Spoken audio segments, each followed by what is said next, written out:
कोशिश करो तो आसमां भी जमी पे आएगा। कोशिश करो तो आसमां भी जमी पे आएगा। तुम्हारा इरादा अगर पक्का है तो तुम्हें कोई रोक नहीं पाएगा। वेलकम दोस्तों, मैं हूं अभ्रुनिल चटर्जी और आज ऐसी एक कंपनी के बारे में बात करूंगा जो एकदम उनका मतलब जब आखिरी वक्त चला आया था वहां से खड़ा हुआ और उनके पीछे कुछ लोगो था, उनके बारे में भी कहूंगा। जी हाँ दोस्तों, आज रॉयल एनफील्ड के बारे में बात करूंगा। देखो, कुछ चीज ऐसा है जो जब तक सही सलामत कुछ एक सही लोगों के हाथ में नहीं आते हैं तब तक ठीक से बात नहीं कर पाते।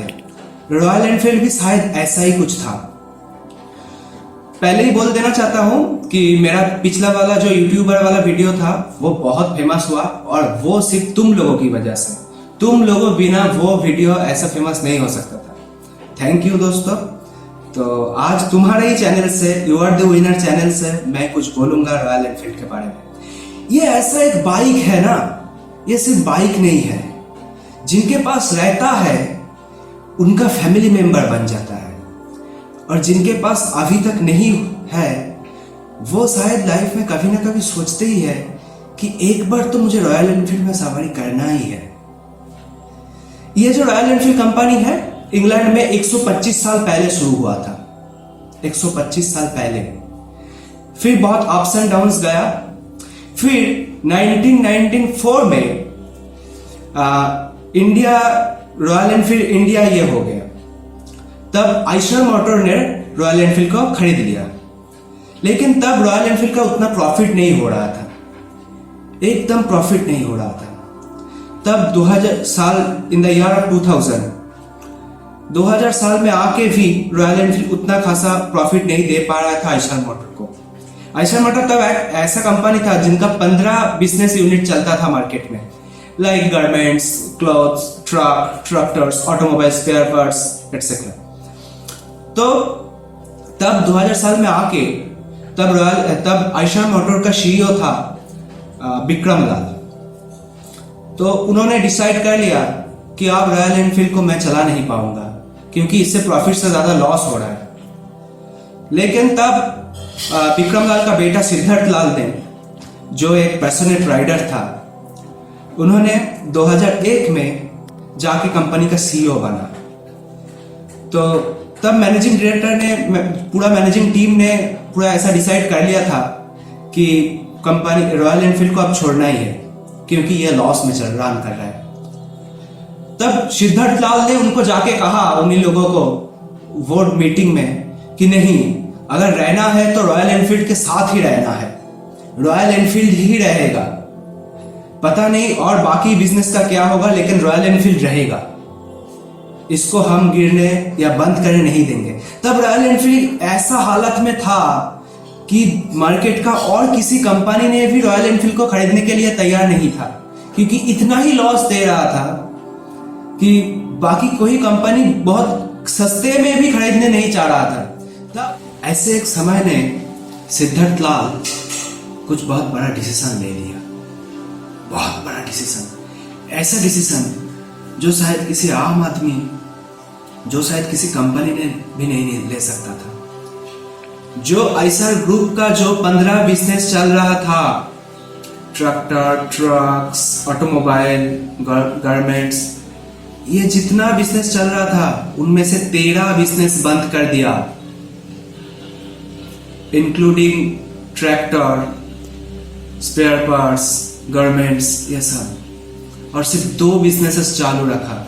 वो है रॉयल एनफील्ड और एक है ट्रक। तो तब बहुत लोगों ने उन्हें ऐसा कहा था कि आप रॉयल एनफील्ड, आप आइशर ग्रुप और रॉयल एनफील्ड और सिद्धार्थ और उनका सपना, सब कुछ खत्म, सब कुछ खत्म। उनका कुछ सामने वाला लोग, कुछ घर वाला लोग ऐसा भी कहा था कि भाई ये तू करके ठीक नहीं किया। तो ये एक समय था सिद्धार्थ के लिए जो बहुत कठिन घड़ी था। फिर भी सिद्धार्थ ने डिसअपॉइंटेड नहीं हुआ, कोशिश नहीं छोड़ा। यही होता है एक बात विनर लोगों के अंदर, वो लोग खुद के सपनों के बारे में इतना पैशनेट होते हैं कि वो लोग हर वक्त यही एक ही चीज बोलते हैं कि मैं जो कर रहा हूं वो मैं दिल से कर रहा हूं, और ये काम को करने के लिए मैं किसी भी चीज खोने की या गंवाने के लिए तैयार हूं। मैं पूरा पैशनेट हूं।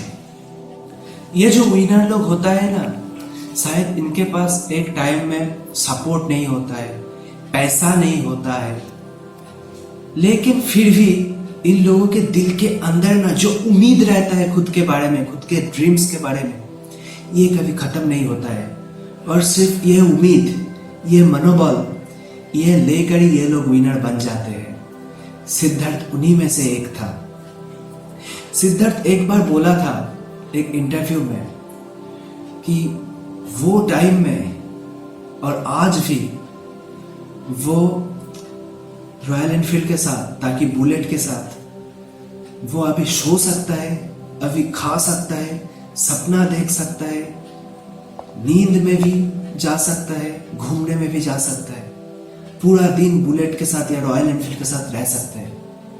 यही होता है जब चीजों के साथ तुम्हारा सच्चा प्यार हो जाता है ना, तो तुम चीजों में भी लाइफ देखने लग जाते हो। ये विनर लोग ना खुद के पैशन के बारे में खुद का जान, खुद का जिस्म सब कुछ दे सकता है, सिर्फ खुद के पैशन के लिए। अब आता है बुलेट की, रॉयल एनफील्ड की एडवर्टाइजिंग में। तो ऐसा एक समय में चल रहा था, सिद्धार्थ ने रॉयल एनफील्ड को ताकि ठीक ठाक से, मतलब एक मिड लेवल पर ले जा रहा था, लेकिन ऐसा भी समय में जितना एक्सपेक्टेशन था कि रॉयल एनफील्ड इतना बिकेगा, वो नहीं हो रहा था। तब सिद्धार्थ ने जाके कुछ डिसाइड किया। सिद्धार्थ खुद एक ऑटोमोबाइल इंजीनियर था। तो सिद्धार्थ लाल ने ऐसा एक दिन सोचा कि मैं ना ऑटोमोबाइल इंजीनियर हूं, हाँ पढ़ाई कर लिया, लेकिन क्या मेरा जो एजुकेशन है, मैंने जो सीखा है कॉलेज से, क्या वो कभी काम में नहीं आएगा? तब उन्होंने किसी बड़ा फिल्म प्रोड्यूसर या किसी बड़ा फिल्म एक्टर या किसी बड़ा क्रिकेटर को देकर एडवर्टाइज नहीं किया, करवाया था। उन्होंने रॉयल एनफील्ड का जो नेगेटिव पॉइंट था उनके ऊपर ध्यान दिया। वो खुद एक राइडर भी था। वो खुद रॉयल एनफील्ड 1000 किलोमीटर चला के महसूस किया कि एक राइडर की आंखों से ये कैसा प्रॉब्लम आ सकता है। उन्होंने मॉडिफाई किया, खुद का जो ज्ञान था उसको लेकर डिजाइनिंग में चेंज किया, गियर सिस्टम में चेंज किया। तब उन्होंने आज तक भी टीवी में कभी तुम ये नहीं देख पाओगे कि रॉयल एनफील्ड का बहुत बड़ा कुछ एडवर्टाइज चल रहा है। तो सिद्धार्थ ऐसा ही एक आदमी था जो ट्रेडिशनल वे की बाहर में का सोच रहा था, सोचने वाला। देखो ट्रेडिशनल वे में तो बहुत कंपनी ऐसा ही होगा कि टीवी में बहुत बड़ा बड़ा ऐड दे देंगे और रास्ते में बहुत बड़ा बड़ा होर्डिंग पोस्टर ये सब दे देंगे। सिद्धार्थ ऐसा बहुत कम ही किया था। सिद्धार्थ ने राइडर लोगों की पैशन के बारे में सोचा था और उनके लिए आज तक भी बहुत सारा एडवेंचरस टूर, एडवेंचरस राइडिंग ये सब रॉयल एनफील्ड स्पॉन्सर करते हैं। आप रॉयल एनफील्ड का इतना मेहनत हो गया तो आप रॉयल एनफील्ड का कुछ सक्सेस बोलेंगे। पहले जब रॉयल एनफील्ड ने आइशर मोटर रॉयल एनफील्ड को खरीदा था, तब उनका महीने में 6000 कैपेसिटी था तैयार करने का। मतलब आइशर मोटर 6000 रॉयल एनफील्ड तैयार कर सकता था और उनमें से 2000 बिकता था। और आज के दिन में एक रॉयल एनफील्ड खरीदने के लिए एक आदमी को 6 महीना वेट करना पड़ता है। 6 महीना वेट करना पड़ता है। 2003 में जो आइशर ग्रुप का शेयर मार्केट में जो वैल्यू था, आज 2020 में आइशर ग्रुप का उनसे कई हजारों परसेंटेज ज्यादा इंक्रीज किया उन लोगों का शेयर। और ये सिर्फ सिद्धार्थ के लिए, सिद्धार्थ की पैशन के लिए, सिद्धार्थ की हार्ड वर्क के लिए। सिद्धार्थ की खून के लिए, सिद्धार्थ की ब्लड के लिए, सिद्धार्थ की मेहनत के लिए। अब कंक्लूजन में आऊंगा। एक ऐसा रॉयल एनफील्ड ऐसा चल रहा था कि जो किसी उम्मीद का नहीं था, जो लोगों ने उम्मीद नहीं किया था, उनको सिद्धार्थ जाके आज ऐसा एक कंपनी में खड़ा किया। और आज सिर्फ इंडिया में नहीं, 50 फॉरेन कंट्रीज में भी रॉयल एनफील्ड चलता है और बहुत फैन बेस भी धीरे धीरे बहुत बढ़ रहा है। ये कोई आम बात नहीं है। जब एक कंपनी गिरने वाला था, एकदम पूरा गिरने वाला था, और वहां से खड़ा किया, और वो भी एकदम ऑफ टॉपिक में, ये इतना आसान काम नहीं है। अब तुम लोग बोलोगे कि हाँ मैंने समझ लिया कि सिद्धार्थ ने जो किया बहुत अच्छा किया, बहुत रिस्क लिया, लेकिन उनके पास उनका उतना बड़ा बिजनेस था, इसीलिए वो तेरा बिजनेस बंद करने के लिए सोचा था। लेकिन हम लोगों के पास तो मतलब इतना बड़ा कुछ है ही नहीं, तो हम लोग इसको, ये स्टोरी को कैसे खुद के लाइफ के साथ रिलेट करें? हाँ तुम लोग कर पाओगे। देखो जितना हाँ सिद्धार्थ अमीर आदमी है ठीक है, लेकिन समझ की हर स्टेज में जितना लोग रहता है ना, नीचे स्टेज से ऊपर की स्टेज का लेकर, वो हर लोगों की टेंशन अलग अलग होता है, हर लोगों की डिप्रेशन अलग अलग होता है। तो जब सिद्धार्थ ने तेरा कंपनी बेचने के लिए सोचा था, तब भी उनका टेंशन आया था। यह मत सोचो कि उनका टेंशन नहीं आया था। तो तुम भी आज कुछ करने जाओ तो तुम्हारा टेंशन आएगा।